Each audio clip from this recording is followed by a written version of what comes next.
The Cursed Silence of Fengmen Village, a cinematic thriller set in China's most haunted village. Part 1. The Gate That Remembers. Some places do not merely contain silence, they feed on it. Fengmen Village, high on a Shaanxi mountainside, was one of those places.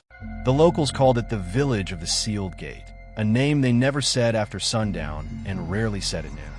Fog slept along the ridge like an animal too tired to die. Zhao Wen made a living walking into fear with a camera and walking out with a story. 28, lean, ambitious. He trusted compression ratios more than charms, batteries more than blessings. His crew was 3. Lina, producer, practical, steady, with a talent for turning chaos into schedules. Chen Rui, sound recordist, nervous but gifted, the kind of man who hears frequencies nobody else notices.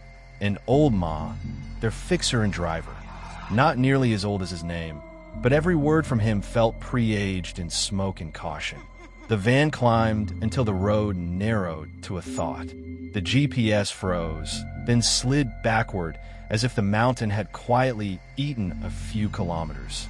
"We stop at the second stupa," Old Ma said. "Engines stall past that. The mountain breathes differently there." "Mountains don't breathe," Chen muttered. Old Ma did not argue. The engine coughed, died, and stayed dead. They shouldered gear and stepped in a fog that tasted like a coin in the mouth. When the stone gate rose from the white, its cinnabar characters had peeled to the memory of red. On both pillars, someone had pasted food talismans in a vertical spine. The paper was almost the color of old skin. Zhao lifted his camera. The viewfinder warped a fraction, a cold shimmer, as if the glass itself wanted to recoil. He tapped the lens, and the picture steadied. He began to roll. Inside the gate, the village leaned toward itself. Doors had been barred from the inside. Bowls stiffened with gray rice stood on tables. A cradle crouched in a corner, rope handle frayed. The silence wasn't emptiness, it was weight. The schoolhouse had the most intact roof, so they made base there. On the chalkboard, under a film of dust, a sentence waited. "Silence keeps us safe." Work is a superstition of its own, and they followed it like believers. Zhao shot exteriors, close-ups of door bars, long shots of lanes where fog drifted like ash. Chen swept wild track. His meters spiked and then flattened, as if the room had leaned close to breathe into his headphones. Over the village well, a slick ring of stone black with damp, he caught a whisper shaped by static. Not words, a pressure pretending. "Feedback," Lina asked. "There's no loop," Chen said. Eyes on the well rim where melted joss paper clung like tarnished gold. By dusk, the temperature dropped to a clean, surgical cold. 3 lanterns turned the schoolhouse into an island. They ate rice balls that tasted mostly of their own breath. Zhao asked for the local story, always the on-camera spine. Old Ma turned a string of scarred wooden beads. "No harvest, then too many births," he said.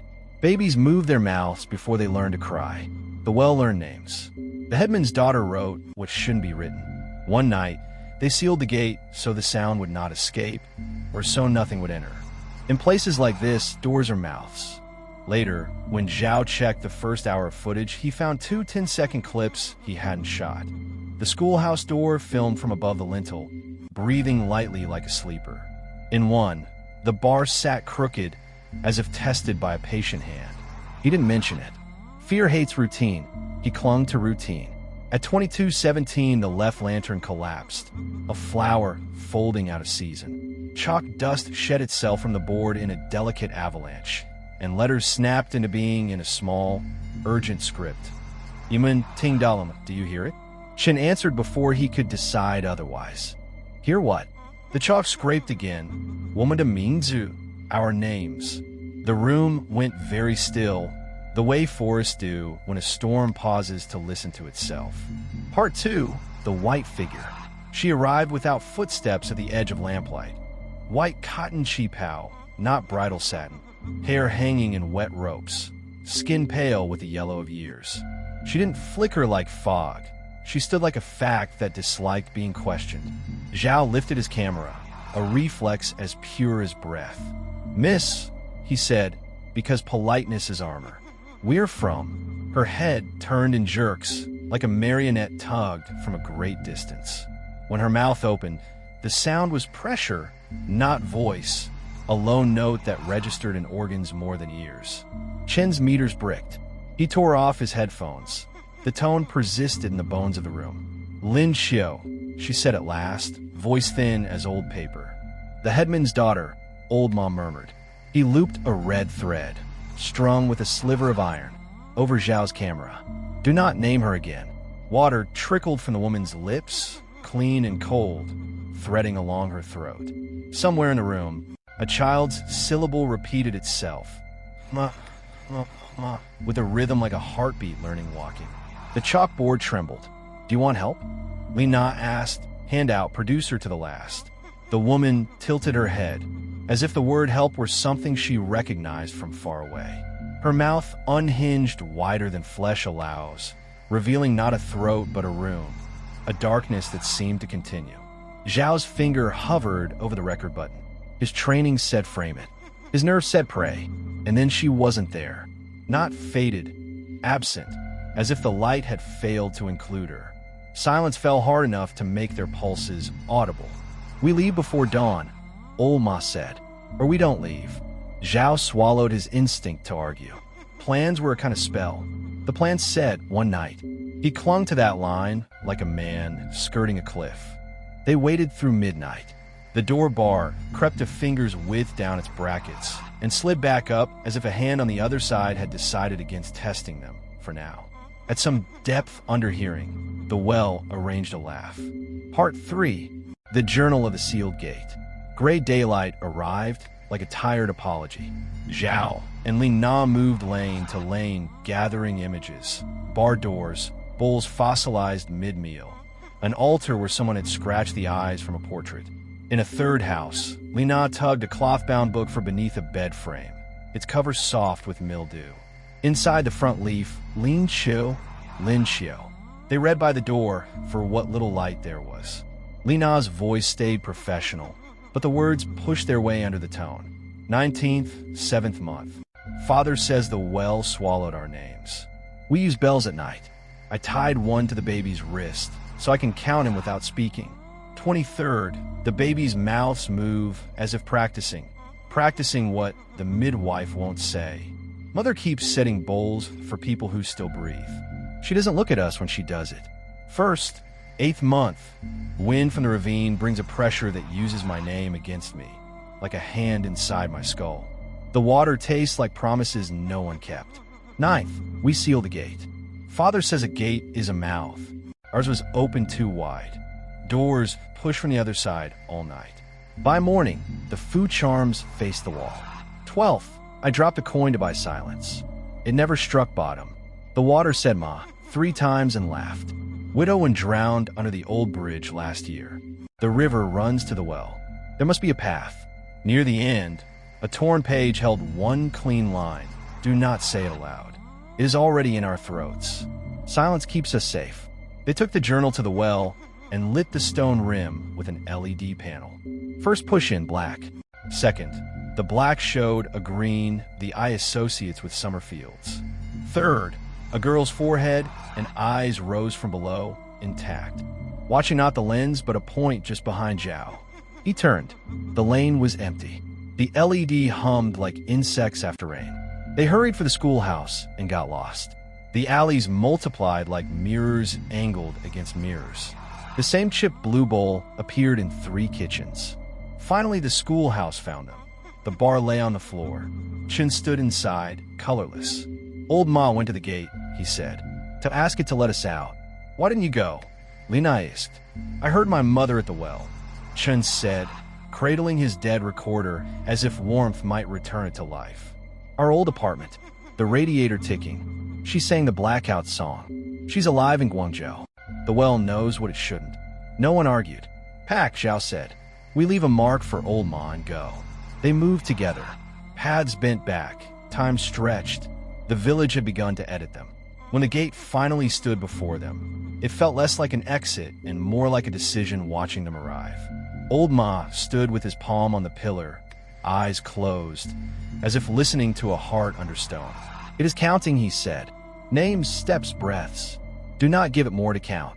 Behind them, the fog parted down the seam. The woman in white stepped through it like a blade. Zhao swallowed her name. Chen's recorder powered itself without a battery and exhaled a mother's hum. "Now," Zhao said, and broke through the gate as if pushing through jelly. Air on the far side was merely cold. He turned to wave the others. Lina wasn't with him. She stood 10 paces back, staring into an alley where a blue door hung open. From inside came a child's voice. "Sister." She took one step. Another. "Vina." Zhao shouted. His voice stuck to the air. Old Mom moved. The fog folded like a shaken sheet, and she was gone. "Rope," Old Ma said, already uncoiling. They tied one end to the pillar and fed the line into the alley. Zhao braced. Chen wrapped the rope around his waist. "Do not follow the pole," Old Ma warned. "It wants to trade places." Zhao yelled into the alley, reckless and specific. "Lina, if you come back, I won't put your name on the credits. You'll hate me for months. Come back and fight me." Bells tinkled, small, quick, terrified. The rope snapped taut, with a steady pressure too calm to be human. "Stop," Old Ma hissed. The fog heaved. Lina spilled out as if pushed by a mean, invisible hand. She hit the rope and gasped. "Don't listen to your mother when she's dead, even when she's alive." They didn't ask. They dragged her through the gate. Chen stumbled after, recorder slick with a smell like pond. Old Ma backed through last, never turning his back on the opening.